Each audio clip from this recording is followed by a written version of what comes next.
அல்லேலூயா. கர்த்தருடைய பரிசுத்தமான நாமம் மகிமைப்படுவதாக. எனக்காக ஒரு பாட்டி மட்டும் கைத்தட்டுறாங்க. எல்லோரும் கைத்தட்டுங்களேன் எனக்காக. சோத்திரம். சரி, கவனிங்க. நம் தேவனுடைய வார்த்தைக்கு நேராக கடந்து செல்லலாம். கர்த்தர் நல்லவர், அவர் கிருபை என்றும் உள்ளது. அந்த பின்னாடி ஃபேன் வேணால் போட்டுங்கம்மா, ஒன்றும் பிரச்சனை இல்லை. இல்லை, இப்போ நான் வந்துட்டேன்ல, நான் பேசுகிற சத்தம் நல்லாவே கேட்கும். நீங்கள் போட்டுங்க. இல்லை போட்டுங்க, ஒன்றும் பிரச்சனை இல்லை. ஏன்னா காற்று இல்லாமல் உங்களால் ரொம்ப நேரம் அங்கே பக்கத்தில் ஜன்னல் இல்லைல்ல. ஆமாம், அதுக்காக தான். சரி, கவனிங்க. தேவனுடைய நாமம் மகிமைப்படுவதாக. நாம் தேவனுடைய வார்த்தைக்கு நேராக கடந்து செல்ல போகிறோம். கர்த்தர் நல்லவர். இன்றைக்கி எல்லா இடத்துலையும் பயங்கரமான ஃபங்க்ஷன்ஸ் இருக்கட்டும், ஒன்றும் பிரச்சனை விடுங்க. இன்றைக்கி எல்லாமே முக்கியமான வீட்டிலலாம் கல்யாணங்கள். எனக்கே இப்போ ஒரு பத்திரிக்கை வச்சாங்க. எங்கள் வீட்டு பக்கத்தில் இருக்கிற ஒரு சார், மெர்சிக்கு தெரிஞ்சவங்க. தம்பி, பாப்பா, உன்னை அப்புறமா நான் அழகாக வீடியோ எடுக்கிறேன். இங்கே பாரு என்னையா ஜாய், இங்கே பாரு ஜாய். அது ரொம்ப, அதை பார்த்து அதோடைய அழகில் அதே மயங்கிருச்சு. ஜாய், நீ ரொம்ப அழகு தான், அதனால் உன் அழகை பார்த்து நீயே மயங்கக்கூடாது அப்படி. கவனிங்க. இன்றைக்கி அந்த ஃபங்க்ஷன்லாம் தாண்டி இன்றைக்கி எத்தனை பேர் சர்ச்சுக்கு வர போகிறாங்க அப்படின்னு தெரியல, அப்படின்னு ஒரு யோசனை மைண்டில். சரி, இருந்தாலும் தேவனுடைய பிள்ளைகள் கண்டிப்பாக தேவனுடைய பிள்ளைகளே தேவன் கொண்டு வருவார் அப்படிங்கிற நம்பிக்கை எனக்கு எப்போவுமே உண்டு. அல்லேலூயா. இப்போ பாருங்கள், ஃபுல்லாக ஆண்டவர் நிரப்பிட்டார். ஒரு சேரும் காலியாக இல்லை, என் சேரை தவிர. எல்லா சேரையும் ஆண்டவர் என்ன பண்ணிட்டார்? நிரப்பிட்டார். கர்த்தர் நல்லவர். இப்போது தேவனுடைய பிள்ளைகள் வருகிற டெஸ்ட்டே இதுதான். உங்களுக்கு எது தெரியுமா பரீட்சை? இன்றைக்கி பள்ளிக்கூட பிள்ளைகளை படிக்கிறாங்க பிள்ளைங்க. அவங்களுக்கு எது பரீட்சை அப்படின்னா, ஒவ்வொரு டைமும் ஒரு எக்ஸாம் வைப்பாங்க. காலம் ஃபுல்லாக பாடம் சொல்லி கொடுத்துட்டே இருப்பாங்க. சொல்லி கொடுத்ததுலேருந்து குறிப்பிட்ட பகுதிகளிலிருந்து காலாண்டுன்னு ஒரு பரீட்சை வரும், அரையாண்டுன்னு ஒரு பரீட்சை வரும், அப்புறம் மூலாண்டுன்னு ஒரு பரீட்சை வரும். இந்த பரீட்சையிலலாம் பாஸ் ஆகணும். பாஸ் ஆனால் தான் அந்த குழந்தை படிச்சிருக்குது அப்படின்னு அர்த்தம். அப்போ அதே போல் ஒரு தேவனுடைய பிள்ளைகளுக்கு தேவனை ஆராதிக்கிற ஜனத்திற்கு வருகிற டெஸ்ட்டில் இதுவும் ஒரு டெஸ்ட்டு. என்ன அப்படின்னா, மற்ற ஞாயிற்றுக்கிழமைகளில் நீங்கள் ஆராதனைக்கு வருவது, தேவனை ஆராதிப்பது, வார்த்தையை கேட்பதெல்லாம் பெரிய விஷயம் இல்லை. ஆனால் உங்களுக்கு ஒரு தேவை அந்த நாளில் இருக்கும். நீங்கள் ஒரு இடத்துக்கு கண்டிப்பாக போக வேண்டிய ஒரு சூழல் இருக்கும். அந்த சூழலை விட்டு அந்த சூழலை வேண்டாம், நான் கர்த்தருடைய ஆலயத்திற்கு தான் நான் முக்கியத்துவம் கொடுப்பேன், இவர்களை காட்டிலும், இந்த சொந்த பந்தத்தை காட்டிலும், இந்த நண்பருடைய வீட்டை காட்டிலும், இவர்களை காட்டிலும் என் ஆண்டவரை தான் நான் அதிகமாக நேசிக்கிறேன், என் ஆண்டவருடைய சமூகத்துக்கு தான் நான் போவேன்னு சொல்லி வந்து உட்காருவீங்க பார்த்தீங்களா? அதுதான் நீங்கள் ஜெயிச்சிட்டீங்கிறது அர்த்தம். அல்லேலூயா. ஆனால் நிறைய ஊழியக்காரங்க, நிறைய விசுவாசிகளே இதில் தோற்று போயிடுவாங்க. அவங்க என்ன நினைப்பாங்கன்னா, எல்லா வாரம் தான் சர்ச்சுக்கு போகிறோம், சரி ஒரு வாரம் போய் தான் ஆகணும், போயிட்டு வந்துடுவோமே அப்படின்னு சொல்லிட்டு அப்போ என்ன ஆயிடுவாங்க? பரீட்சைக்கு ஃபெயில் ஆயிடுவாங்க. எல்லா நாளும் அது எப்படி அர்த்தம் அப்படின்னா, எல்லா நாளும் தான் ஸ்கூலுக்கு போகிறோம், இந்த பரீட்சைக்கு போகணும்னா என்ன அப்படின்னு சொல்லி பிள்ளைங்க பரீட்சைக்கு போக முட்டை என்ன ஆயிரும்? ஃபெயில் ஆயிரும்ல. அதே போல தான் தேவனுடைய பிள்ளைகள் இந்த பரீட்சைகள்லாம் நீங்கள் என்ன ஆகணும்? பாஸ் ஆகும். இன்றைக்கி நான் எங்கள் வீட்டு பக்கத்துலேயே இருக்கிற ஒரு ஐயா வீடு தேடி வந்து பத்திரிக்கை வச்சுட்டு போயிட்டாரு. ஆனால் இன்றைக்கி தான் அந்த திருமணம், இன்றைக்கி போயே ஆகணும் காலையில் அப்படின்னு சொல்லிட்டு. அப்புறம் நான் யோசித்து பார்த்தேன், நம்மளே மற்றவங்களுக்கு போதிக்கிறோம், நம்மளே போயிட்டு போகலாமா? அந்த ஐயாவை விட நான் ஆண்டவரை அதிகமாக நேசிக்கிறேன். அல்லேலூயா. ஆண்டவரை விட நீங்கள் ஐயாவை அதிகமாக நேசிக்க ஆரம்பிச்சிட்டிங்கன்னா போயிடுவீங்க. அது வேணால் உண்மை. நம்ம யார் மீது அன்பாக இருக்கிறோம், எது நமக்கு முக்கியம்னு நினைக்கிறோம். அன்பாக இருக்கிறோங்கிறது ரெண்டாவது. ஒரு சில பேர்லாம் அன்புலாம் இருக்காது, ஆனால் போய் ஆக வேண்டிங்கிற நிர்பந்தத்தில் போய் ஆக வேண்டிய ஒரு சூழலும் இருக்குதா? அங்கே போய் ஆக வேண்டிய ஒரு நிர்பந்தம் இருக்கும். ஏன்னா நம்ம சொந்த பந்தம் அப்படிங்கிறதுனால இருக்கும். முக்கியத்துவம் என்னது? முக்கியத்துவம், முதன்மைத்துவம். இந்த முக்கியத்துவம், இந்த முதன்மைத்துவம், இதெல்லாம் ஆண்டவர் மேலே மட்டும்தான் நமக்கு இருக்கணும். தேவ பிள்ளைகளுக்கு தேவன் ஒருவர் தான் பாதுகாப்பு. நாளைக்கு நீங்கள் கஷ்டப்படும் போது அவங்க ₹1 கொடுத்து உங்களுக்கு உதவி செய்ய மாட்டாங்க. இவங்க என் கல்யாணத்துக்கு வந்தவங்க, இவங்க வந்து ₹500 மொய் வச்சுட்டு போனாங்க அப்படின்னு சொல்லிட்டு உங்களுக்கு வந்து என்ன பண்ண மாட்டாங்க? நிற்க மாட்டாங்க. வீணாக உங்களை குறை பேசுவாங்க. சுற்றி இருக்கிற மனிதர்களுடைய சூழல் அதுதான். இன்னைக்கு தெரியாதனமா 2 பேரையும் கூட்டு வந்துருச்சு வகித்திரம். கூட்டிகிட்டு வந்ததின் விளைவு இன்னைக்கு அதுவே இழுக்க முடியாத ஒரு சூழல். ஆலன், ஏன் எப்பயுமே நீ அமைதியாக இருப்ப? இங்கே பாரு ஆலன், இங்கே பாரு என்னை விட பெரிய கண்ணாடி போட்டிருக்கிற, சூப்பராக இருக்குது, உட்கார் வா. குட்கள் தான் நீ, உட்கார், செய்தி கேட்கலாம். சரியா? பிடிக்கலனாலும் கேட்டுரு. ஆமாம். அல்லேலூயா. கவனிங்க.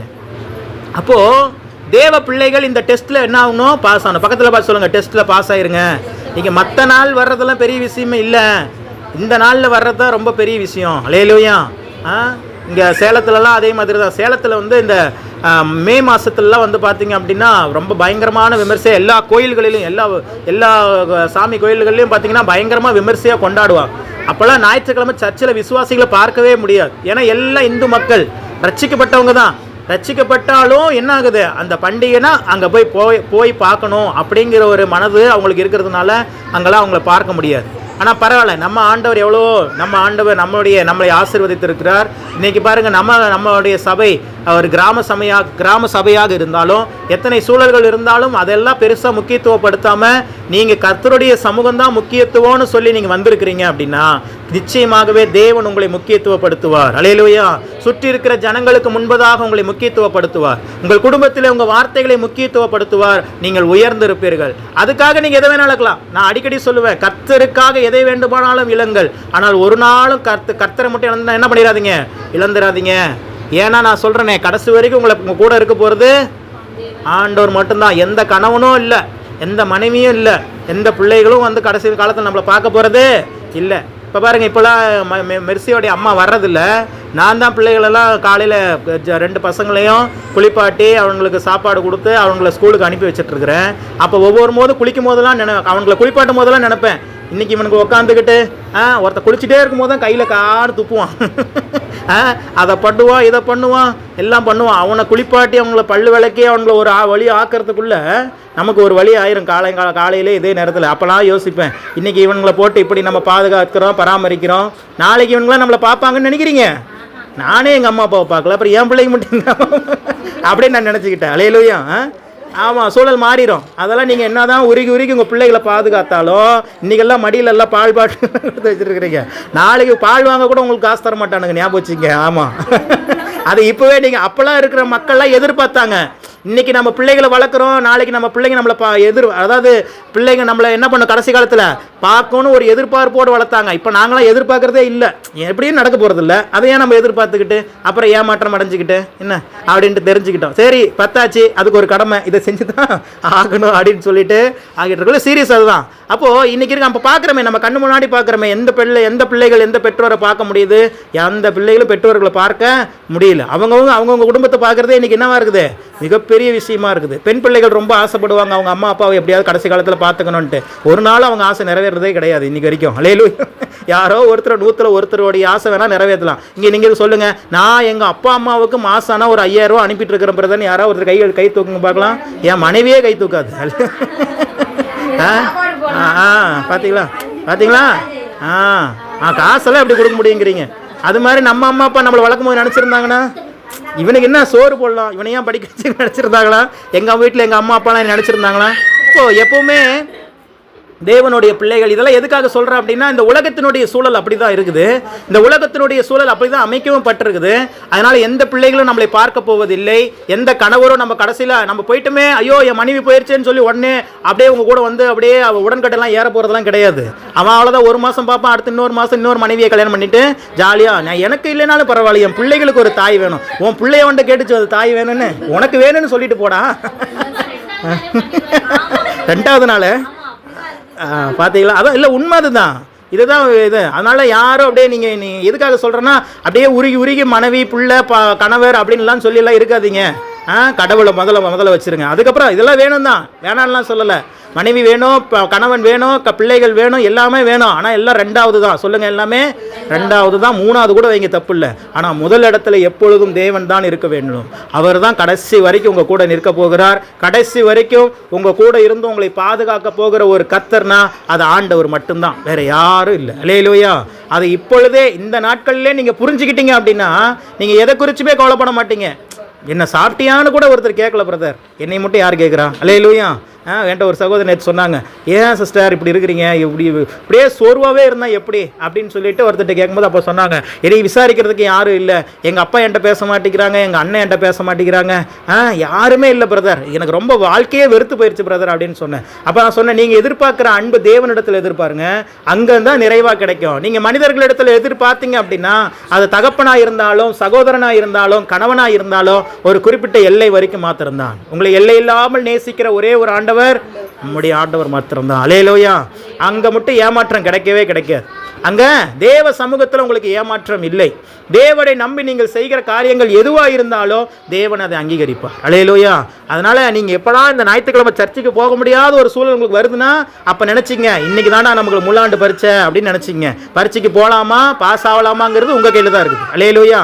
ஆவி சொல்லு உள்ளேருந்து, நீ எப்படியாவது சர்ச்சுக்கு போயிரு, பரவாயில்ல, அந்த சொந்த மதம் போகலனாலும் பரவாயில்ல, கர்த்தர் பார்த்துக்குவாரு அப்படின்னு சொல்லிட்டு சொல்லும். ஆனால் இந்த ஆத்மா என்ன பண்ணாது, கேட்காது. இல்லை நமக்கு வேணும், அக்கம் பக்கத்தில் 4 பேர் நமக்கு வேணும். இல்லை பிரதர், எதுக்கு நம்மளை தூக்கிட்டு போகிறதுக்கு வச்சு தூக்கிட்டு போகலனாலும் இன்றைக்கெலாம் என்ன, இன்றைக்கி ஆஸ்பத்திரியில் என்ன பண்ணிட்டாங்க, எல்லா விதமான இலவசமான காரியங்களும் ஏற்பட்டாங்க. அதனால் நீங்கள் என்ன பண்ண வேண்டியதே இல்லை, எதை குறித்தும் கவலைப்பட வேண்டியதில்லை. கர்த்தருடைய சமூகத்தில் நீங்கள் முக்கியத்துவம் கொடுக்கணும். கர்த்தர் தான் முதல். சொல்லுங்கள், கர்த்தர் தான் முதல். அல்லேலூயா. சரி, இந்த நாளில் நாம் தேவனுடைய வார்த்தைக்கு நிறைய கடந்து செல்வோம். நாம் தொடர்ந்து எரேமியாவின் புத்தகத்தினுடைய 29ஆம் அதிகாரம் 11ஆம் வசனத்தை நாம் தியானித்துக் கொண்டிருக்கிறோம். தொடர்ந்து இந்த நாளில் தியானிப்போம். வாசிக்கலாம். எரேமியாவின் புத்தகம் 29ஆம் அதிகாரம் 11வது வசனம். நீங்கள் எதிர்பார்த்திருக்கும் முடிவை உங்களுக்கு கொடுக்கும்படிக்கு நான் உங்கள் பேரில் நினைத்திருக்கிற நினைவுகளை அறிவேன் என்று கர்த்தர் சொல்லுகிறார். அவைகள் தீமைக்கல்ல, சமாதானத்துக்கு ஏதுவான நினைவுகளே. கண்களை மூடி செபிப்போ. வார்த்தையாகிய தேவனே, எங்கள் மத்தியில் வெளிப்படும் பேசுகிறவர்கள் நீங்கள் அல்ல, பிதாவின் ஆவியானவரே உங்களிலிருந்து பேசுகிறார் என்று சொன்ன வார்த்தையை கனப்படுத்தி அருளும். சொல்லும் அடியார்கள் கேட்கிறோம். திருவசனத்தை கேட்கிறவர்களாய் மாத்திரம் அல்லாமல் அதன்படி செய்கிறவர்களாய் மாற எங்களை அர்ப்பணிக்கிறோம். இயேசு கிறிஸ்துவின் நாமத்தில் பிதாவே, ஆமென். அல்லேலூயா. நீங்கள் எதிர்பார்த்திருக்கும் முடிவை நான் உங்களுக்கு கொடுப்பேன் என்று ஆண்டவர் இந்த மாதத்தில் நமக்கு என்ன பண்ணியிருக்கிறாரு, வாக்கு பண்ணியிருக்கிறார். நீங்கள் எதிர்பார்த்திருக்கிற முடிவு என்ன, அதுதான் தேவனுடைய திட்டம் அப்படின்னு இன்னொரு டிரான்ஸ்லேஷனில் வாசித்தோம். சரி, என்ன தேவனுடைய திட்டம்? செழிப்பான வாழ்க்கை, நல்ல எதிர்காலம். சொல்லுங்க, செழிப்பான வாழ்க்கை, நல்ல எதிர்காலம். இதுதான் தேவன் உங்களை குறித்து வைத்திருக்கிற தேவனுடைய திட்டம். இதுதான் நீங்கள் எதிர்பார்த்திருக்கிற முடிவும் கூட. அதை தேவன் உங்களுக்கு கொடுப்பார். அல்லேலூயா. அதை தேவன் உங்களுக்கு கொடுப்பார் அப்படிங்கிறத தான் நம்ம தொடர்ந்து இந்த மாதம் முழுவதும் தியானித்து கொண்டே இருக்கிறோம். அடுத்த வாரம் இதுதான் தியானிப்போம். இந்த மாதம் முடிவு வரைக்கும் இதை தான் தியானிச்சாகணும், ஒரு வழி இல்லை. அல்லேலூயா. ஏன்னா அவ்வளோ சத்தியங்கள் உள்ளே இருக்குது. இன்னும் நிறைய ஆழமான சத்தியங்களை தேவன் வைத்திருக்கிறார். அதெல்லாம் நம்ம தொடர்ந்து தியானித்து கொண்டே இருக்கிறோம். அப்போ ஒரு தேவ பிள்ளை சரியாக நீங்கள் புரிந்து கொள்ள வேண்டும். உங்கள் வாழ்க்கை செழிப்பான வாழ்க்கையாக இருக்க வேண்டும். இது ஆப்ஷன் அல்ல, இதுதான் உங்களுக்கு புரோட்டோகால். இதுதான் உங்களுடைய இதுவே, வேற எதுவுமே இல்லை. உங்களுடைய அடையாளம், உங்களுடைய ஐடென்டிட்டியே என்னன்னு கேட்டீங்கன்னா, உங்களுக்கு ஒரு சிறப்பான எதிர்காலம், ஒரு செழிப்பான வாழ்க்கை. இதுதான் உங்களுடைய ஐடென்டிட்டியாக தேவன் நினைத்திருக்கிறார். இது நீங்கள் ஏதோ நினச்சதுனால இல்லை, நான் ஏதோ நினச்சதுனால இல்லை நம்மளை சுற்றி இருக்கிற நினச்சதுனால இல்லை. தேவனே உங்களை குறித்து அப்படி தான் நினச்சி வச்சிருக்கிறார். என் பிள்ளை நல்ல ஒரு செழிப்பான வாழ்க்கையை வாழ வேண்டும். ஆவிக்குரிய ரீதியிலும் சரி, இந்த பூமிக்குரிய வாழ்க்கையிலும் சரி, ஒன்றுக்கும் என்ன பண்ணக்கூடாது, கலங்காமல் கர்த்தரை நம்பி நாம் ஜீவிக்க வேண்டும். கர்த்தரை நம்பி வாழும்போது வனாந்தரங்கள் கூட, வறட்சியான காரியங்கள் கூட வயல்வெளியாகவும் செழிப்பாகவும் தேவனால் மாற்றித்தர முடியும். அல்லேலூயா. இஸ்ரவேல் ஜனங்கள்கிட்ட அவ்வளோ அற்புதங்களை தேவன் செய்கிறார். ஒன்றுமே இல்லைங்கிற ஒரு சூழலில் தான் வாழ்ந்து கொண்டு இருக்கிறாங்க. ஒன்றுமே இல்லைங்கிற சூழலில் தான் என்ன பண்ணுறாங்க, அப்படியே இப்போ அவங்களுடைய பிரயாணத்தை தொடங்குறாங்க கானான் தேசத்துக்கு நேராக. ஆனால் எத்தனையான அற்புதம், எவ்வளவான அற்புதங்களை செய்து கொண்டே வருகிறார் பாருங்க. திடீர்னு பார்த்தா அவன் கறி சாப்பிடணும்னு ஆசைப்படுறான். என்ன பண்ணுறான், கறி சாப்பிடணும்னு ஆசைப்படுறான். அங்கெங்கே கறி கடை இருக்குது, வனாந்தரத்தில் தண்ணி கிடைக்கிறதே பெரிய விஷயமா இருக்குது. அவன் வேணும்னு கேட்குறான் மோசைகிட்ட போய். நாங்கள் அங்கே கொமட்டிக்காயையும் பூண்டையும் நல்லா நசுக்கி போட்டு இஞ்சி நம்ம சொல்கிறோம்ல, அதை இதையெல்லாம் போட்டு சூப்பராக செஞ்சங்கிற மாதிரி நாங்கள் அதெல்லாம் சாப்பிட்டுட்டு இருந்தோம் எங்கள் எகிப்தில். இன்றைக்கி அதெல்லாம் எங்களால் சாப்பிட முடியலையே. வெறும் தண்ணியும் வெறும் மண்ணா கிடைக்கிறதுக்கு முன்னாடி அந்த மண்ணா கிடைச்சா போதும்னு நினச்சான். இப்போ மண்ணா சாப்பிட்டு சளிச்சு போச்சுங்கிறான். பார்த்தீங்களா, அவனுக்கு நம்ம ஆளுங்க அப்படி தான். வேலையே கிடைக்கல பிரதர், வேலை கிடைக்கணும், வேலைங்கிறமா. வேலை கிடைச்ச பிறகு வேலைக்கு சர்ச்சுக்கே வரமாட்டேன். அப்போ தான் தெரியாமல் உனக்கு வேலைக்காக ஜெபம் பண்ணிட்டோமே அப்படின்ட்டு. அல்லேலூயா. என்ன வேலை கிடைச்சாலும் சரி, என்ன ஆசீர்வாதங்கள் கிடைச்சாலும் சரி, ஆசீர்வதிக்கிற ஆண்டவரை மட்டும் ஒரு நாள் என்ன பண்ணிடக்கூடாது, விட்டுறவே கூடாது. அதுதான் நான் சொன்ன மாதிரி, அது ஒரு டெஸ்ட்டில் அது ஒரு வகை, அது ஒரு மிட்டம் டெஸ்ட் மாதிரி வச்சுக்கோங்களேன். இந்த மாதிரி டெஸ்ட்டெல்லாம் நீங்கள் பாஸ் ஆனீங்கன்னா தான் என்ன நடக்கும். டெஸ்ட்டில் ஒரு குழந்தை பாஸ் ஆனால் என்ன நடக்கும், டெஸ்ட்டில் ஒரு குழந்தை பாஸ் ஆயிடுச்சு, 7வது படிக்கிற பிள்ளை முழாண்டு பரீட்சையில் பாஸ் ஆயிடுச்சு, இப்போ எடுத்து என்ன நடக்கும், அடுத்த உயர்வுக்கு நேராக போகும். திருப்பி அது 7வது கிளாஸுக்கு வர வேண்டியது அவசியம் இருக்குதா, இல்லை. அதே போல தான் தேவனுடைய பிள்ளைகளை ஆசீர்வாதத்தின் மேலே ஆசீர்வாதத்துக்கு, ஒரு ஸ்டேஜுக்கு மேலே இன்னொரு ஸ்டேஜுக்கு கொண்டு போகணும்னு ஆசீர்வதிக்கிறார். அந்த ஸ்டேஜுக்கு மேலே அதே ஸ்டேஜில் இருக்கணும்னு ஒரு நாளும் நினச்சதில்லை. மனுஷன் தான், நம்மளை சுற்றி இருக்கிறவங்க தான், நம்ம சொந்த பந்தவங்க தான் என்ன நினைப்பாங்கன்னா, நம்ம வளரவே கூடாது, நம்ம அப்படியே இருக்கிற இடத்துல இருக்கணும், இருக்கிற இடத்த விட இன்னும் கொஞ்சம் கீழே போனால் பரவாயில்ல அப்படின்னு நினைப்பாங்க. ஆனால் ஆண்டவர் என்ன நினைப்பாருன்னா, ஒவ்வொரு நாளும் நீங்கள் முன்னேற்றத்தின் மீது முன்னேற்றம். இந்த 2026 உங்கள் லைஃப் எப்படி இருந்திருக்குதுன்னு உங்களுக்கு தெரியும். 2027 வேற மாதிரி இருக்கும், இதை விட ஆசீர்வாதமாக இருக்கும், இதை விட மகிழ்ச்சியாக இருக்கும், இதை விட ஆனந்த களிப்பாக இருக்கும். அப்படிங்கிறது தான் தேவனுடைய திட்டம். ஆனால் தேவனுடைய பிள்ளைகளும் அதை சரியாக புரிந்து கொண்டால் மட்டுமே அதை நாம் சுதந்திரித்து கொள்ள முடியும். அதுக்கு வர்ற டெஸ்ட்டு தான் இதெல்லாம், அதுக்கு வர டெஸ்ட்டு தான் இதெல்லாம். சரி, இன்னைக்கு இந்த சம்பவத்திலிருந்து, இந்த ஏற்கனவே நம்ம இதை வாசிச்சிட்டோம், இந்த சம்பவத்தில் இஸ்ரவேல் ஜனங்களுக்கு தேவன் கொடுக்கிற வாக்கு தத்தம் தான் இது. எரேமியா மூலமாக சொல்லப்படுகிற தீர்க்க தரிசனமான வார்த்தை தான் இது. எந்த சூழலில் இது சொல்லப்பட்டதுன்னு சொல்லி நம்ம வாசிச்சிட்டோம். அவர்கள் பாவங்கள் செய்து அந்த பாவத்திற்கு தண்டனையாக அடிமைப்பட்டு கிடக்கிறார்கள் பாபிலோனின் தேசத்தில். பாபிலோன் என்றால் பேய்களின் நகரம். அந்த கடுமையான தேசத்தில் பயங்கர கஷ்டத்தோடு அந்த அந்த அனுபவிச்சுட்டு இருக்கிறாங்க. 70 வருஷம் சிறையிருப்பு. எத்தனை வருஷம்? 70 வருஷம் தண்டனை வாங்கிட்டாங்க. அவ்வளோ பெரிய தவறுகளை அவர்கள் செய்ததுனால, தேவனுக்கு முன்பதாக துணிகரமான பாவங்களை அவர்கள் செய்ததுனால என்ன பண்ணிட்டாங்க? தண்டனையில வாழ்ந்து கொண்டு இருக்கிறாங்க.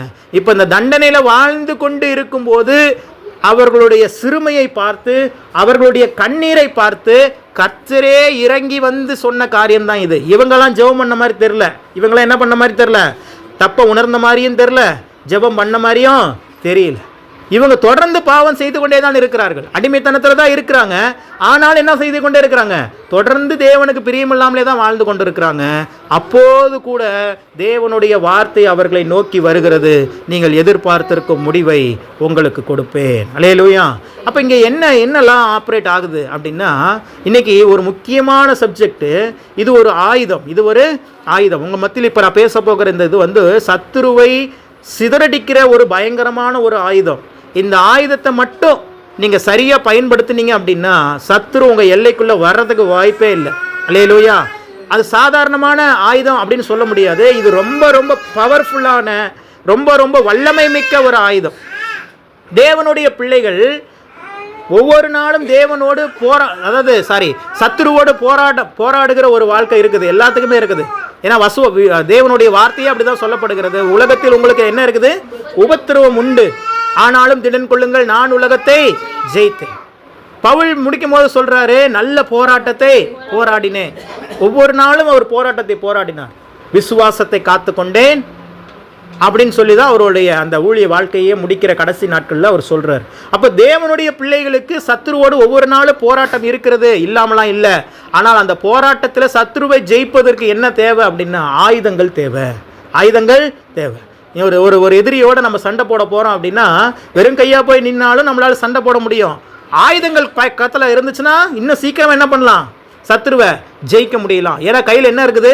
ஆயுதம் இருக்குது. அப்போ ஆயுதத்தோடு போய் நம்ம என்ன பண்ணணும்? போராடணும். இன்றைக்கி ஆயுதம்னா நம்மளுக்கு நம்ம இன்னைக்கு உலக பிரகாரமான ஒரு ஆயுதம். இன்றைக்கி எந்த மிலிட்ரி ரொம்ப பவர்ஃபுல்லான மிலிட்ரி, எந்த இராணுவம் ரொம்ப பவர்ஃபுல்லான மிலிட்ரி அப்படிங்கிறது எதை வச்சு கணக்கிடுறாங்க அப்படின்னா, யாருக்கிட்ட அதிகம் ஆயுதம் இருக்குது அதை வச்சு தான். இது பெரிய நாடு, இவங்க மக்கள் தொகை அதிகம் அப்படின்னா அப்போ கணக்குப்படி பார்த்தா இந்தியா தானே முதலிடத்தில் இருக்கணும். ஆனால் இந்தியா 4வது இடத்துல தான் இருக்குது டோட்டல் இராணுவத்தில். உலகத்திலேயே இருக்கிற இராணுவத்திலே முதன்மையான இராணுவம் எது அப்படின்னா அமெரிக்க இராணுவம். அதனால தான் அந்த நாட்டை எதிர்த்து யாரும் போரிடுவதற்கு தயங்குவார்கள். என்ன காரணம் அப்படின்னா வேற ஒன்றுமே இல்லை. அமெரிக்கர்கள் ரொம்ப அப்படியே ஞானவான்கள், அமெரிக்கர்கள் ரொம்ப ஸ்ட்ராங்கானவர்கள். அப்படிலாம் இல்லை. அப்படிலாம் பார்த்தா ஜப்பான்காரன் தான் ரொம்ப ஸ்ட்ராங்கானவன், ரொம்ப அறிவானவனாக இருப்பானோ. ரொம்ப அறிவானவன் பார்த்தா சீனாக்காரன் தான் ரொம்ப அறிவானவன். அப்போது அறிவானவன் சீனாக்காரன், ஸ்ட்ராங்கானவன் ஜப்பான்காரன். அப்போ இந்த அமெரிக்காக்காரன்ட்டு என்ன தான் இருக்குது? ஏன் அவனை பார்த்து எல்லாம் பயப்படுறாங்கன்னா ஒன்றும் இல்லை, அவன்கிட்ட ஆயுதம் நிறையா இருக்குது. என்ன இருக்குது? ஆயுதம் நிறையா இருக்குது, நிறைய காசு இருக்குது. அந்த காசு வச்சு அவன் என்ன பண்ணிட்டான்? நிறைய ஆயுதங்கள், இராணுவ ஆயுதங்களை உற்பத்தி பண்ணி ஏவுகணைகள் அந்த இதுன்னு சொல்லி நிறைய வச்சிருக்கிறதுனால மற்ற நாடுகள் அவனை கண்டு பயப்படுகிறது. அப்போ இந்த இடத்துல எது முக்கியமாக தெரிகிறது அப்படின்னா, அறிவு ஞானமோ அல்ல, சரீர பலனோ அல்ல, அவன்கிட்ட இருக்கிற ஆயுதம். அந்த ஆயுதம் அதிகமாக இருக்கிறதுனால இன்றைக்கி எந்த நாடும் அவன் மேலே படையெடுத்து வருவதற்கு பயப்படுகிறார்கள். இன்றைக்கி எந்த ஒரு யுத்தமாக இருந்தாலும் அமெரிக்கா ஜெயிக்கிறது. இன்றைக்கி இஸ்ரவேல் நாட்டை பார்த்தே சுற்றி இருக்கிற நாடுகள், அரபி நாடுகள் எல்லாம் பயப்படுவதற்கு காரணமே என்ன அப்படின்னா, இருக்கிறதுலேயே ரொம்ப ரொம்ப ரொம்ப ரொம்ப பவர்ஃபுல்லான ஒரு ஆயுத குண்டு யார்கிட்ட இருக்குது அப்படின்னா இஸ்ரவேல் ஜனங்கள்கிட்ட தான் இருக்குது. இஸ்ரேல் தான் அதை உருவாக்கி வச்சிருக்கிறான். வேறு யார்கிட்டையுமே இல்லை. ரஷ்யாட்ட கூட இல்லை, நார்த் கொரியாட்ட கூட இல்லை, ஆனால் இஸ்ரேல்கிட்ட இருக்குது. அதை எப்படியாவது அபகரிக்கணும்னு தான் சுற்றி இருக்கிற அரபி தேசங்கள் எல்லாம். இஸ்ரவேலுங்கிறது ஒரு குட்டி நாடு, நம்ம திருச்சி அளவு கூட இல்லை அந்த நாடு, நம்ம திருச்சி அளவு கூட கிடையாது. நம்ம தமிழ்நாட்டில், இந்தியாவில் தமிழ்நாடே ஒரு குட்டி மாநிலம். அந்த தமிழ்நாட்டில் திருச்சிங்கிறதே ஒரு சின்ன என்னது ஒரு மாவட்டம். ஆனால் அந்த அளவு கூட இல்லாத ஒரு நாடு இன்றைக்கி உலகத்தையே கலக்கி கொண்டு இருக்கிறது, உலக நாடுகளே நடுங்க வைத்து கொண்டு இருக்கிறதுனா என்ன காரணம்? தேவன் அந்த அந்த அந்த பாதுகாப்பு, அந்த ஆயுதத்தை என்ன பண்ணிட்டாரு? இஸ்ரேல் ஜனங்களுக்கு கொடுத்ததுனால அவன் அதை பாதுகாப்பு பத்திரமா வச்சிருக்கிறான். அழிச்சிருவான் ஒரே நாளில். உலகத்தையே அழிக்கக்கூடிய வல்லமையாக அந்த அணுகுண்டுக்கு இருக்கிற பவர் என்ன அப்படின்னா, நாட்டை அழிக்க வேண்டியதில்லை, உலகத்தையே அழிச்சிருவானா. எவ்வளோ பவர்ஃபுல்லான ஒரு ஆயுதத்தை, ஒரு வெப்பன் உருவாக்கி வச்சிருக்கிறான் பாருங்களேன். இதுதான் கடைசியாக ஒரு போர் வரப்போகுது.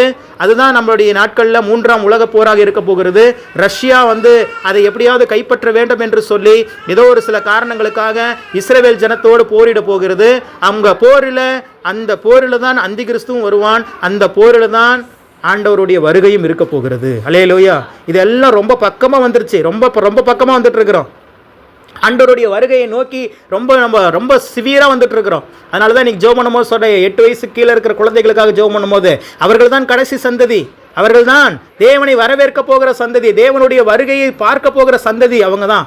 அப்படிங்கிறதுனால தான் இன்றைக்கி அவ்வளோ பிரச்சனை, அவ்வளோ போராட்டம், அவ்வளோ பிள்ளைக்கு சின்ன குழந்தைகளுக்கு விரோதமான பல குற்றங்கள் நடந்து கொண்டிருக்கிறதுக்கு ரீசனும் இதுதான், வேற ஒன்றும் இல்லை. சத்துரு எப்படியாவது அந்த சந்ததி என்ன பண்ணணும்? அழிச்சிடணும்னு பார்க்குறான். ஏன்னா அதுதான் தேவனை வரவேற்க போகிற சந்ததிங்கிறது அவனுக்கு தெரியும், தேவனுடைய வருகையில் பங்கேற்க போகிற சந்ததின்னு தெரியும். அப்போ நீங்களாம் உங்கள் பிள்ளைகள்லாம் பார்க்கும்போது தெரிஞ்சுக்கோங்க, இவங்க தான் லாஸ்ட் சந்ததி. அல்லேலூயா. இவர்களுடைய வாட்களில் தான் தேவனுடைய வருகை நம்ம என்ன பண்ண போகிறோம்? பார்க்க போகிறோம். கர்த்தர் நல்லவர். அப்போது கவனிங்க, அப்போது ஒரு மனிதன் ஒரு போரிலேயே ஜெயிக்கணும் அப்படின்னா யார்கிட்ட அதிக ஆயுதங்கள் இருக்கிறதோ அவர்கள் தான் வல்லமையானவர்கள்னு சொல்லி பார்க்கும்போது, நமக்கும் தேவனுடைய பிள்ளைகளுக்கும் நம்ம பிசாசோடு போரிடும் போது, பிசாசையோடு யுத்தம் பண்ணும்போது நம்மக்கிட்ட என்ன ஆயுதங்கள் இருக்குது அப்படிங்கிறத என்ன பண்ணணும்? தெரிஞ்சுக்கணும். அப்போது நிறைய ஆயுதங்கள் வேதாகமத்தில் சொல்லப்பட்டிருக்கிறத நம்ம பார்க்குறோம். இன்றைக்கி ஒரு குறிப்பிட்ட ஒரு ஆயுதத்தை குறித்து நம்ம பார்க்க போகிற வாசிங்க. மத்தேயுவின் புத்தகம் 6வது அதிகாரத்தை திருப்பிக் கொள்ளுங்கள், 14-15 வசனம். இதுதான் ஒரு பெரிய ஆயுதம். அந்த ஆயுதத்தை நீங்கள் தெரிந்து கொண்டு அந்த ஆயுதத்தை நீங்கள் சரியாக பயன்படுத்தினீங்கன்னா ஈஸியாக சத்ருவை ஜெயிக்க முடியும். வாசிங்கள். மனுஷருடைய தப்பிதங்களை நீங்கள் அவர்களுக்கு மன்னியாதிருந்தால் உங்கள் பிதா உங்கள் தப்பிதங்களையும் மன்னியாதிருப்பார். அதுக்கு மேல மனுஷருடைய தப்பிதங்களை நீங்கள் அவர்களுக்கு மன்னித்தால் உங்கள் பரமபிதா உங்களுக்கும் மன்னிப்பார். என்ன பிரதர், ஏதோ ஒரு ஆயுதத்தை சொல்ல போகிறீங்கன்னு நினச்சோம், நாங்கள் ஏதோ நினச்சிட்டு இருக்கிறோம், நீங்கள் என்னமோ சொல்லிட்டு இருக்கீங்க அப்படின்னு நினைக்கிறீங்களா? இதுக்கும் இன்றைக்கி நம்ம எடுத்துருக்கிற சப்ஜெக்ட்டுக்கு என்ன சம்மந்தம் அப்படின்னா, இப்போ அப்படியே இந்த வசனத்தை அப்படியே வச்சுட்டு இப்போ திருப்பி பழைய அதே எரேமியாவுக்கு வாங்க. எரேமியாவுடைய அந்த பகுதியில் வாசித்த அதே இது, அடிமைப்பட்டிருக்கிற ஜனங்கள், பாவத்திலே மூழ்கி கொண்டிருக்கிற ஜனங்கள், அவர்களை தேடி கர்த்தருடைய வார்த்தை வந்தது. எதன் அடிப்படையில் வந்தது? அங்கே என்ன லா யூஸ் பண்ணப்படுது அப்படின்னா, லா ஆஃப் ஃபர்கிவ்னஸ் யூஸ் பண்ணப்படுகிறது. மன்னிக்கிற வல்லமை. தேவனே இறங்கி தம்முடைய ஜனங்களை என்ன பண்ணுகிறாரு? மன்னிக்கிறார். அப்போது இவங்க ஆண்டவர்கிட்ட ஜெபம் பண்ணி பாவத்தை விட்டு விலகி ஒப்புரவாகி ஆண்டவர்கிட்ட வார்த்தையை பெற்றுக்கொள்வது ஒரு வகை. ஆனால் இன்னொரு வகை ஒன்று இருக்குது. நீங்கள் மன்னிப்பே கேட்கல, அதே பாவத்தில் நிலை கொண்டு இருக்கிறீங்க, ஆனால் தேவனே இறங்கி மன்னிக்கிறார். அல்லேலூயா.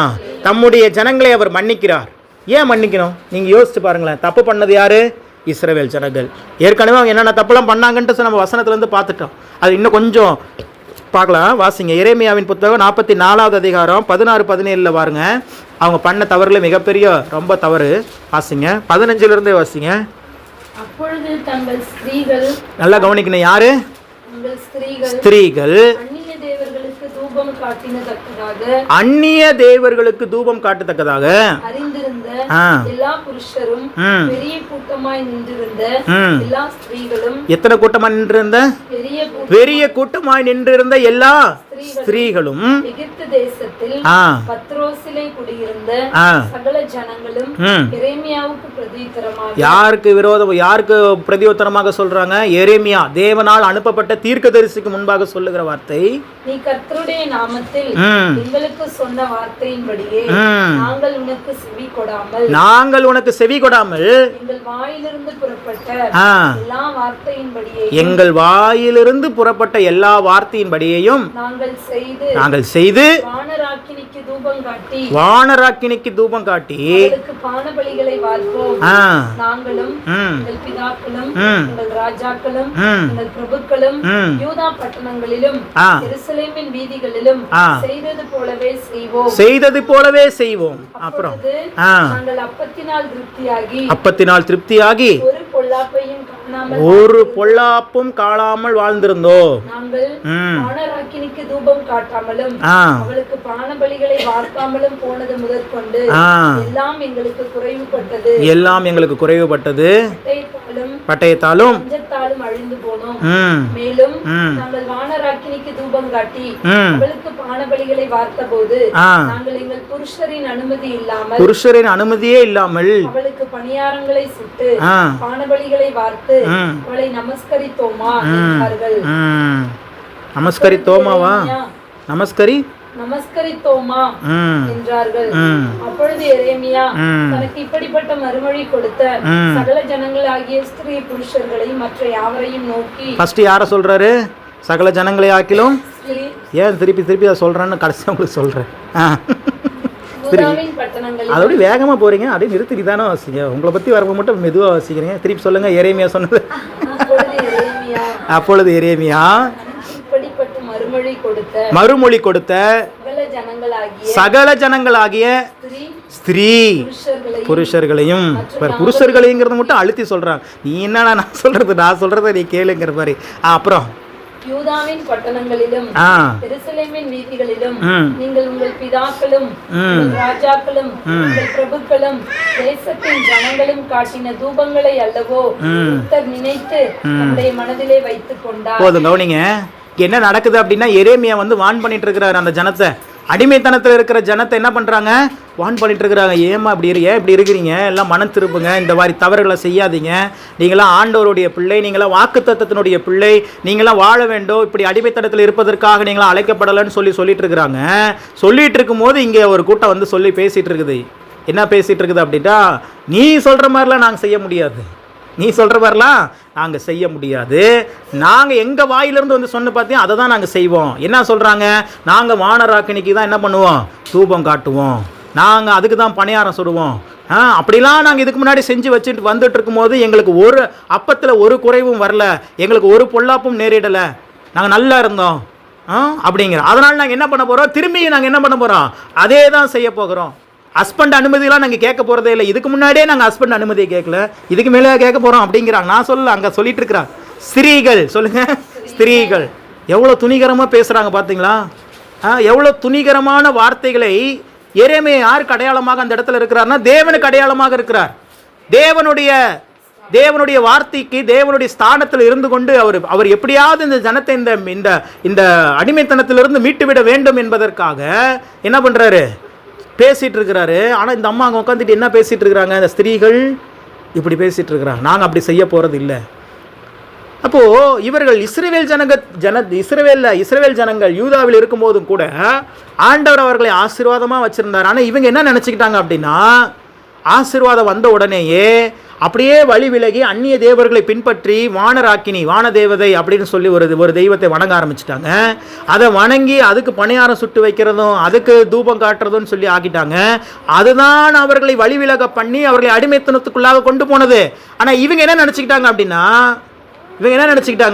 அப்படிலாம் செஞ்சதுனால தான் நாங்கள் நல்லா இருந்தோம்னு நினச்சிக்கிட்டாங்க. அல்லேலூயா. அப்படியெல்லாம் செஞ்சதுனால அவங்க நல்லா இல்லை, ஆண்டவர் அவங்களை நல்லா வச்சிருந்தாரு. எகிப்திலிருந்து அடிமைத்தனத்திலிருந்து விடுவித்து ஜனத்தை நன்றாக சமாதானத்தை வச்சிருந்தார், பொறுத்து கொண்டு இருந்தார் அப்படின்னு சொல்லி ஒரு டிரான்ஸ்லேஷன் சொல்லுது. இவங்க இதெல்லாம் பண்ணும் போதும் ஆண்டவர் என்ன பண்ணிட்டு இருந்தாரா? பொறுத்து கொண்டு இருந்தாரா. ஏன்னா உடன்படிக்கை பண்ணிட்டார். அங்கே ஆபிரகாம்கிட்ட உடன்படிக்கை பண்ணிட்டாரு. உன் சந்ததியரை இப்படி ஆசீர்வதிச்சிருவேன் அப்படின்னு சொல்லிட்டு என்ன பண்ணிட்டாரு? 1 man கமெண்ட்மெண்ட்டாக பண்ணிட்டாரு.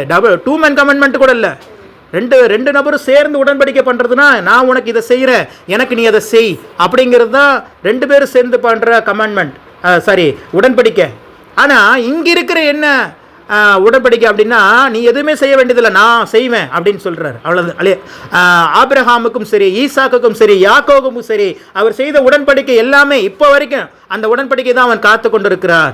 அவர் தான் எல்லாமே செய்து கொண்டிருக்கிறார். அல்லேலூயா.